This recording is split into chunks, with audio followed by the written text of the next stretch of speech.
Hello everybody, in the Black and Latino Economic Summit. I'm so excited to be here to celebrate my brother's life and your great accomplishments there at the event. I actually see my brother out there, my other brother Ronnie, and Erica, and some of my family members, and I'm sorry we couldn't make it, but we got some family issues with my mother we had to take care of. I want to let you know that when I was asked to do the Economic Summit, I didn't quite know what I was going to do. So then I decided that since Al loved to fire people, I was going to do a roast battle for Al's life. That way he can't fire me. Now, I want to talk about Al's life a little bit. And when he was a young kid, as me, we learned a lot about snitches get you stitches. Okay? So we understood a lot about that. And I have a story to tell you.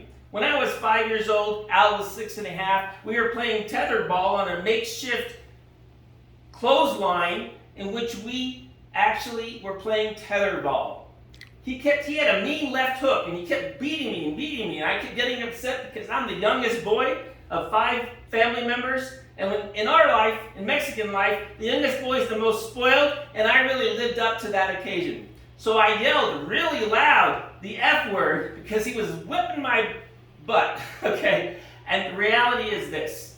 My mother heard us, and she comes out, and she says, who said that word? And I, snitches don't get stitches. I wasn't going to snitch on myself. Al looked at me, and she grabbed Al, she took him into the bathroom, and started washing out his mouth with soap. I was so stunned, I didn't know how to act. I didn't know what to say. I just sat there. Later on, Al came back in the bedroom and just stared at me with his famous Al look, which looked like this. And all he did, he said nothing. And I looked at him and I said, well, Al, should I get you some water? And he says to me, to do what? Take a bubble bath?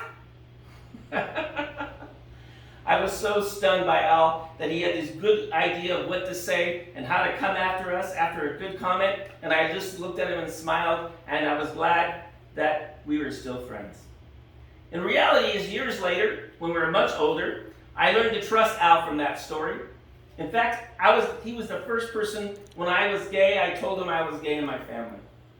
It was really, one night I really wanted to go out to the club. I had no way to get there, so I walked into the bathroom because we lived together, and I said, hey Al, I want to tell you something personal about my life. And he says, what's that, Mike? He goes, I want to let you know that I'm gay. He looked at me, brushing his teeth, put the teeth on the counter.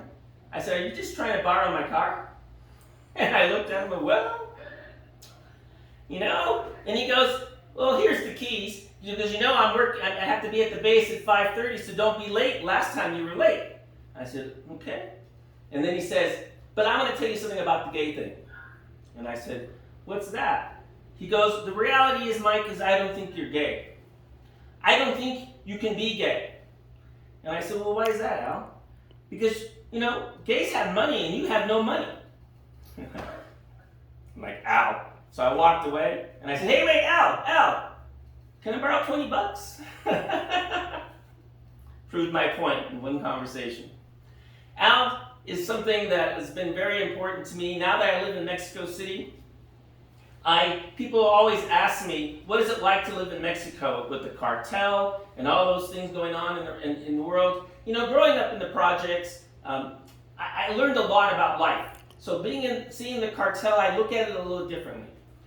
For example, somebody asked me recently, so with the violence that's happening in Tijuana, is it a real problem for you? And I said, well, no, not really. Because I really do believe if the Americans stop buying cartel drugs, then those cartel people will be selling a lot more tacos.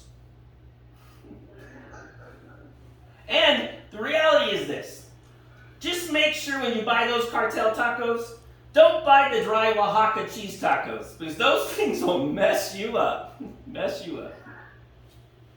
Well, I don't want to take too much of your time because this is long distance and I know you're squeezing a lot of the great events. I'm really proud of my brother for doing this event, and I'm really proud to see that it's going to continue forward. And I have some things that I want to talk about that really mean something important to me. There was a famous activist comedian named Dick Gregory. He said a joke one time, and the joke went like this.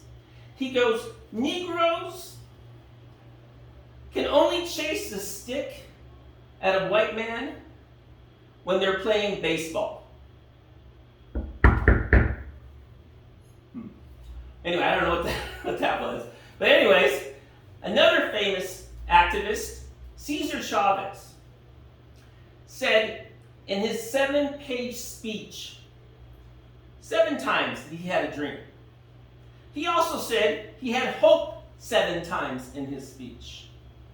His hope and dream was that the Latinos no longer were treated like less than human beings.